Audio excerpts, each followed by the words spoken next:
Nesta altura eu gostava de, perante a decisão da mesa, perante a decisão do Sr. Presidente, que, como eu disse há pouco, eu respeitarei, mas da qual discordo, gostaria de colocar uma questão à deputada relatora. Nesta altura, quase diria de último momento e de última oportunidade que a Comissão tem. Abre aqui um parênteses em todo o caso para dizer que na interpretação que eu trazia para esta reunião, a Comissão Parlamentar de Inquérito é soberana sobre as conclusões que alcança e sobre as recomendações que deliberasse apresentar. E desse ponto de vista era a fundamentação que eu trazia para a proposta, que de outra forma nem sequer traria proposta nenhuma, em termos de aditamento. E a questão que o deputado Pedro Soares colocou há pouco é relevante, porque nós não propomos que seja incluído nenhum texto em vez de outro, que se faça qualquer substituição. A nossa proposta era de se incluir, de se aditar determinada passagem, sem retirar uma vírgula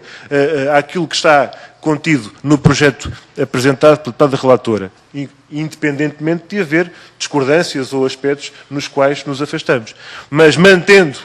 integralmente a proposta tal como é apresentada pela deputada relatora, o nosso entendimento é que seria importante acrescentar, aditar elementos concretos como aqueles que eu referi há pouco. Deixo este registro sob a forma até de justificação e de aclaramento daquilo que propus há pouco, mas nestas condições há um aspecto que eu gostaria de sublinhar. É que fica de tudo isto, naturalmente, a divergência política e fica a opção diferente do ponto de vista das matérias que entendemos relevantes.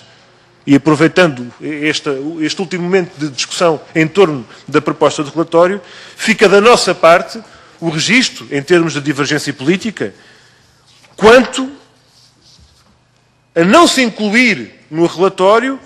um facto concreto, como o de que foi o Governo, palavras do engenheiro Mário Lino, foi o Governo que procurou, que contactou, que convidou a Microsoft a participar neste negócio e que, com o testemunho do Presidente da Prológica, nomeadamente, esta Comissão constatou que os custos com o software Microsoft representaram perto de 8,2 milhões de euros mais IVA, dados da Prológica nesta Comissão de Inquérito, 8,2 milhões mais IVA, não para todos os computadores, mas apenas para cerca de 385 mil Magalhães e 265 mil portáteis do E-Escolas. Nós consideramos que isto é um facto concreto que foi apurado nos trabalhos da Comissão de Inquérito e que devia constar do relatório. Nós consideramos que é importante que se coloque de uma forma concreta que há um tratamento diferenciado entre aquilo que foi o contacto entre o Governo e a Microsoft e aquilo que foi todo o restante panorama das empresas nesta área, neste setor no nosso país. Nós consideramos que é importante que se coloque no relatório não uma referência genérica a acordos umbrella, acordos chapéu, eventualmente assinados entre o Ministério e esta empresa, mas sim, em concreto, sobre contratos comerciais assinados por aquela empresa e o Ministério representado pelo seu Secretário-Geral e que determinam, entre outras matérias, garantias incondicionais e irrevogáveis do Ministério, do Estado português, junto desta empresa. E, por outro lado, há um aspecto que nós não podemos ignorar. E aqui, há pouco foi falada a questão, parafraseando a referência que foi feita, que não foi exatamente assim, mas a situação do Bloco Central, que uns dias está bem, outros dias está mal.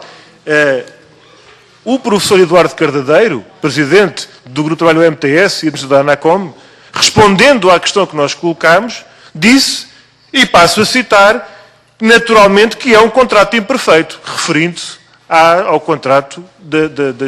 das contrapartidas e ao contrato das licenças do MTS no concurso 3G. E esse contrato não é de agora, é do ano 2000.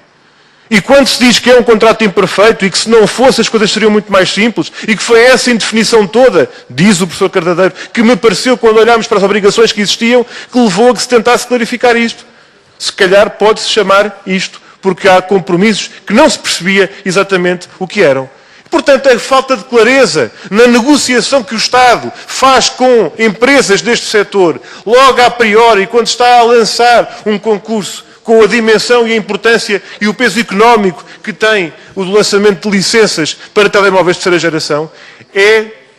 o ponto de partida, e aí estou de acordo com o deputado Ramos Preto, quando dizia há pouco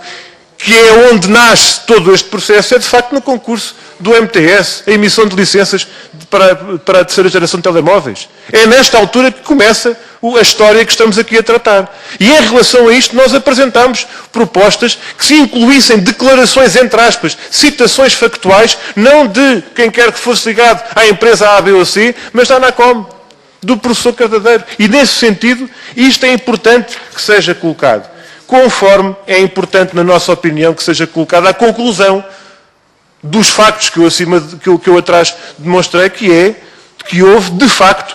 tratamento discriminatório pelo Estado em relação a empresas do setor, privilegiando-se a empresa que tem posição dominante do mercado. Esta é, digamos assim, a leitura política que nós não podemos deixar de fazer do ponto de vista da divergência sobre as opções daquilo que se deve ou não incluir no relatório, daquilo que se deve colocar nos factos apurados, daquilo que se deve colocar nas conclusões.